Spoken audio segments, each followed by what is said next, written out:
أعوذ بالله من الشيطان الرجيم بسم الله الرحمن الرحيم یا بنی اسرائیل اے بنی اسرائیل اذکروا نعمتی یاد کرو میری نعمتوں کو التی انعمت علیکم جو میں نے تم پر انعام کیے واوفوا بعہدی اور پورا کرو میرے عہد کو اوف بعہدکم میں پورا کروں گا تمہارے عہد کو وإیایا فرحبون اور خاص مجھ ہی سے ڈرو وآمنوا بما انزلت اور ایمان لاؤ اس چیز پر جو میں نے نازل کی ہے مصدقا لما معکم جو تصدیق کرنے والی ہے اس چیز کی معکم جو تمہارے پاس ہے ولا تکونوا اول کافر بہ اور نہ ہو جاؤ تم پہلے منکر پہلے کافر اس کے ولا تشتروا بآیاتی اور نہ خریدو میری آیتوں کے بدلے ثمنا قلیلا تھوڑی قیمت وإیایا فاتقون اور خاص مجھ ہی سے ڈرو ولا تلبسوا الحق بالباطل اور خلط ملط نہ کرو حق کو باطل کے ساتھ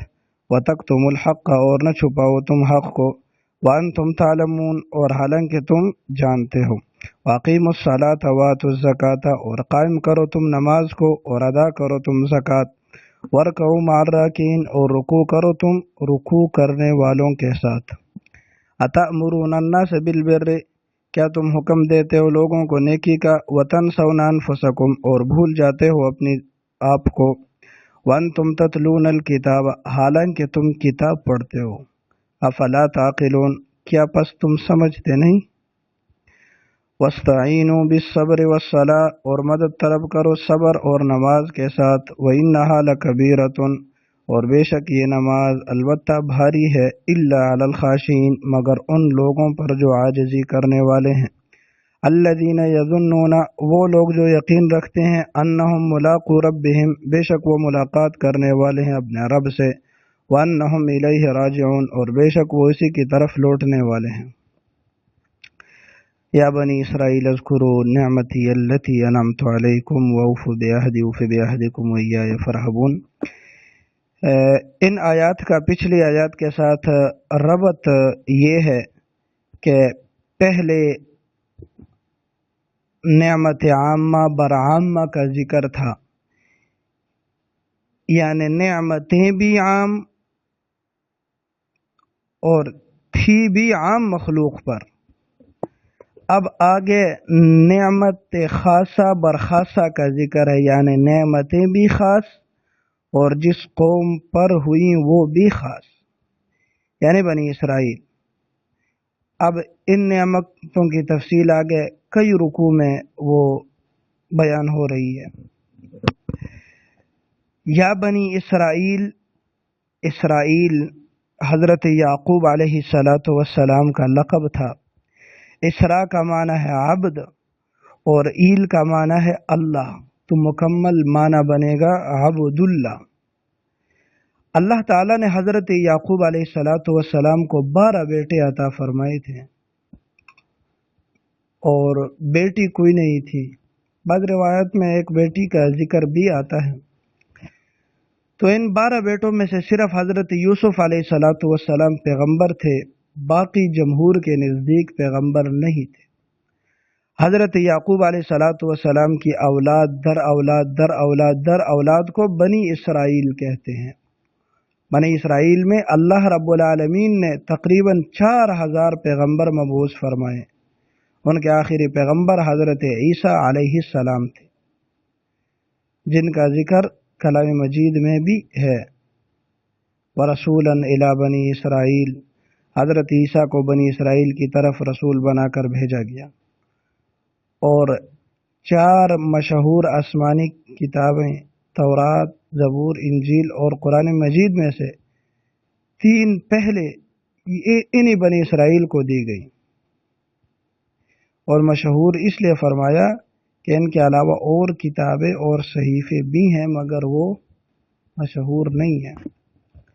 تورات حضرت موسیٰ علیہ السلام کو عطا ہوئی، زبور حضرت داؤد کو عطا ہوئی، انجیل حضرت عیسیٰ کو عطا ہوئی، اور اسی طرح بنی اسرائیل میں سے ایسے پیغمبر بھی تھے جن کو نبوت کے ساتھ ساتھ بادشاہت بھی ملی، جیسے حضرت یوسف علیہ السلام آخری دور میں مصر کے بادشاہ بھی تھے اور پیغمبر بھی تھے۔ حضرت داؤد علیہ السلام پیغمبر بھی تھے، بادشاہ بھی تھے، حضرت سلیمان علیہ السلام پیغمبر بھی تھی، بادشاہ بھی تھے۔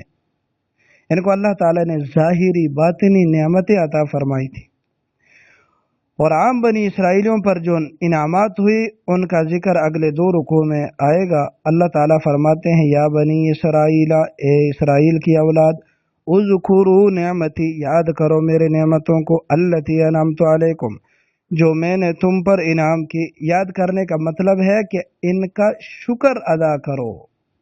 وَأَوْفُوا بِعَہْدِی، اور پورا کرو میرے عہد کو جو میں نے تمہارے ساتھ کیا ہے۔ اوفِ بعہدکم، میں پورا کروں گا تمہارے وعدے کو جو میں نے تمہارے ساتھ کیا ہے۔ یہاں پر اجمال ہے، اور آگے 6ویں سپارے کے اندر 7ویں رکوع میں اس کی تفصیل ہے کہ انہوں نے رب تعالیٰ کے ساتھ کیا وعدہ کیا تھا اور رب تعالیٰ نے ان کے ساتھ کیا وعدہ کیا تھا۔ تو وہاں فرماتے اللہ رب العالمین وَلَقَدْ أَخَذْنَا مِيثَاقَ بَنِي اسرائیل، اور البتہ تحقیق پختہ عہد لیا اللہ تعالیٰ نے بنی اسرائیل سے۔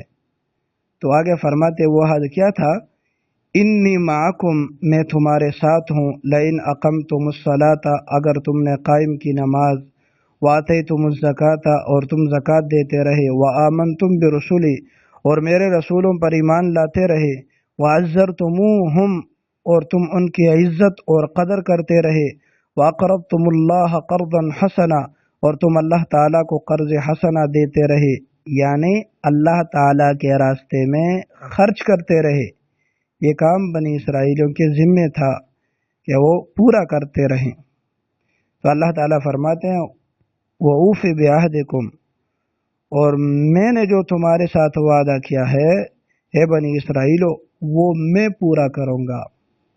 وہ وعدہ کیا ہے، تو فرماتے لَأُكَفِّرَنَّ عَنْكُمْ سَيِّئَاتِكُمْ، البتہ میں مٹا دوں گا تمہارے خطاؤں کو، وَلَأُدْخِلَنَّكُمْ، اور میں تمہیں ضرور داخل کروں گا جنات تجری من تحتها الانہار، ان باغوں میں جن کے نیچے نہریں بہتی ہوں گی۔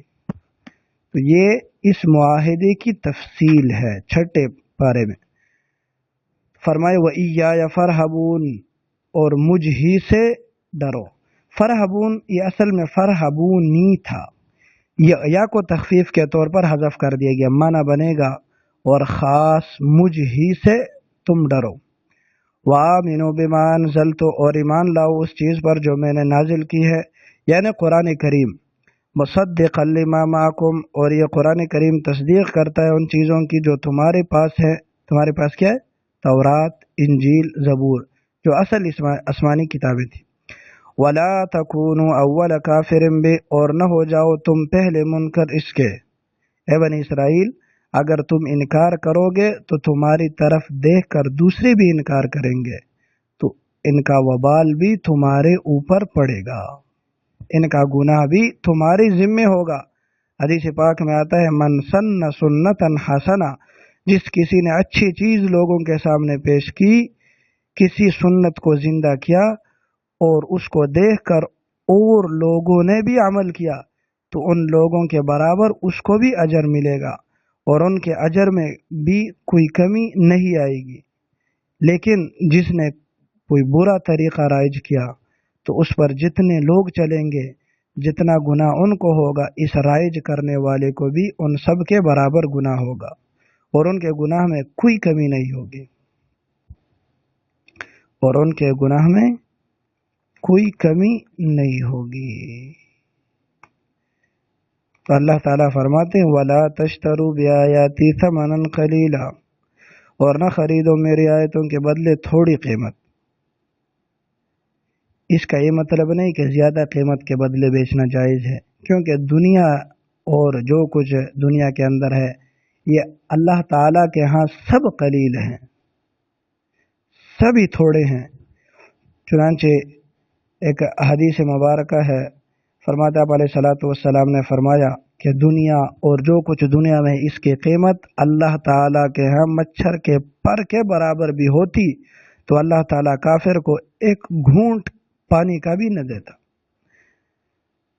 اب دوستو ہمارے نزدیک تو اگر سونا ہے، چاندی ہے، رنگٹ ہے، ریال ہے، ڈالر ہے، پونڈ ہے، ان کی قیمت ہے، لیکن اللہ تعالیٰ کے نزدیک مچھر کے پر کی برابر بھی ان کی کوئی حیثیت نہیں ہے۔ لہذا ساری دنیا بھی قرآن کریم کی ایک آیت کے مقابلے میں کچھ نہیں ہے۔ یوں سمجھے جیسے کلام مجید کے اندر ایک سورت ہے سورۃ القاف، تو یہ اس قاف کی ایک آیت قاف ہے، ساری دنیا کے خزانے جمع ہو کر قاف یا حامیم کی قیمت نہیں بن سکتے۔ تو فرمایا وَإِيَّايَ فَاتَّقُونَ، اور خاص مجھ ہی سے ڈرو، وَلَا تَلْبِسُوا الْحَقَّ بِالْبَاطِلِ، اور خلط ملط نہ کرو حق کو باطل کے ساتھ، وَتَكْتُمُوا الْحَقَّ، وَتَكْتُمُوا الْحَقَّ یہاں لا مقدر ہے، اصل میں تھا وَلَا تَكْتُمُوا الْحَقَّ، اور نہ چھپاؤ تم حق کو۔ حق کے چھپانے کی یا حق کے مٹنے کی دو ہی صورتیں ہوتی ہیں، ایک یہ کہ حق کو بیان نہ کیا جائے، اور ظاہر بات ہے کہ جب حق کو بیان نہیں کیا جائے گا تو آنے والی نسلوں کو کیا پتہ چلے گا کہ حق کیا ہے اور باطل کیا ہے۔ اور دوسرا یہ کہ حق کو ملغوبہ بنا دیا جائے، کہ حق اور باطل کو اس طرح خلط ملط کر دیا جائے کہ پتہ ہی نہ چلے کہ حق کیا ہے اور باطل کیا ہے۔ اسی لیے بدعت کا بہت سخت گناہ ہے کہ بدعت سے دین خلط ملط ہو جاتا ہے۔ کتنا سخت گناہ ہے! حضرت انس رضی اللہ تعالی عنہ فرماتے ہیں کہ آپ علیہ الصلوۃ والسلام نے فرمایا ان اللہ تعالی قد حجبت توبۃ عن کل صاحب بدعت، بے شک اللہ تعالی نے بدعت کرنے والے پر توبہ کا دروازہ بند کر دیا ہے۔ بدعت کی اتنی نحوست ہوتی ہے کہ دل میں توبہ کی صلاحیت ہی باقی نہیں رہتی، جس طرح غالی کافروں میں ایمان کی صلاحیت باقی نہیں رہتی، جس طرح غالی کافروں میں ایمان کی صلاحیت باقی نہیں، اسی طرح بدعتی کے اندر بھی توبہ کی صلاحیت باقی نہیں رہتی۔ وَأَنْتُمْ تَعْلَمُونَ، اور حالانکہ تم جانتے ہو، وَأَقِیمُوا الصَّلَاةَ وَآتُوا الزَّکَاةَ، اور قائم کرو نماز کو، اور قائم کرو تم نماز کو، وَآتُوا الزَّکَاةَ، اور ادا کرو تم زکوٰۃ، وَارْکَعُوا مَعَ الرَّاکعِینَ، اور رکوع کرو تم رکوع کرنے والوں کے ساتھ، یعنی جماعت کے ساتھ نماز پڑھو۔ أَتَأْمُرُونَ النَّاسَ بِالْبِرِّ، کیا تم حکم دیتے ہو لوگوں کو نیکی کا، وَتَنْسَوْنَ أَنفُسَکُمْ، اور بھول جاتے ہو اپنی جانوں کو۔ آج ہمارے وعظ و تبلیغ میں اسی وجہ سے اثر نہیں ہوتا کہ ہم کہتے زیادہ ہیں اور کرتے کم ہیں، اور پہلے لوگوں کے وعظ و تبلیغ اس لیے مؤثر ہوتے تھے کہ وہ جو کچھ کہتے تھے پہلے کر کے دکھاتے تھے۔ وَأَنْتُمْ تَتْلُونَ الْكِتَابَ، حالانکہ تم کتاب پڑھتے ہو، أَفَلَا تَعْقِلُونَ، کیا پس تم اتنی موٹی باتیں بھی نہیں سمجھتے؟ وَاسْتَعِینُوا بِالصَّبْرِ وَالصَّلَاةِ، اور مدد طلب کرو صبر اور نماز کے ساتھ۔ صبر اور نماز مدد طلب کرنے کا ذریعہ ہیں۔ صبر اور نماز سے مدد نہیں مانگنی بلکہ مدد اللہ تعالی سے مانگنی ہے، جس کا سبق سورہ فاتحہ میں دیا گیا، ایاک نعبد و ایاک نستعین، ہم تیری ہی عبادت کرتے ہیں اور تجھ ہی سے مدد مانگتے ہیں۔ استعانت کی مختلف صورتیں جو سورہ فاتحہ میں تفصیل کے ساتھ گزر چکی ہیں۔ وَإِنَّهَا لَكَبِیرَةٌ، اور بے شک یہ نماز البتہ بھاری ہے، الا علی الخاشعین، مگر ان لوگوں پر جو عاجزی کرنے والے ہیں، جو رب تعالی سے ڈرتے ہیں ان پر بھاری نہیں ہے۔ الذین یظنون، عاجزی کرنے والے وہ ہیں جو یقین رکھتے ہیں، انہم ملاقو ربہم، بے شک وہ ملاقات کرنے والے اپنے رب سے، وانہم الیہ راجعون، اور بے شک وہ اسی کی طرف لوٹنے والے ہیں۔ ایسے مومنوں پر نماز کوئی بھاری نہیں۔ اللہ رب العالمین ہم سب کو عمل کرنے کی توفیق عطا فرمائے۔ وما علینا الا البلاغ۔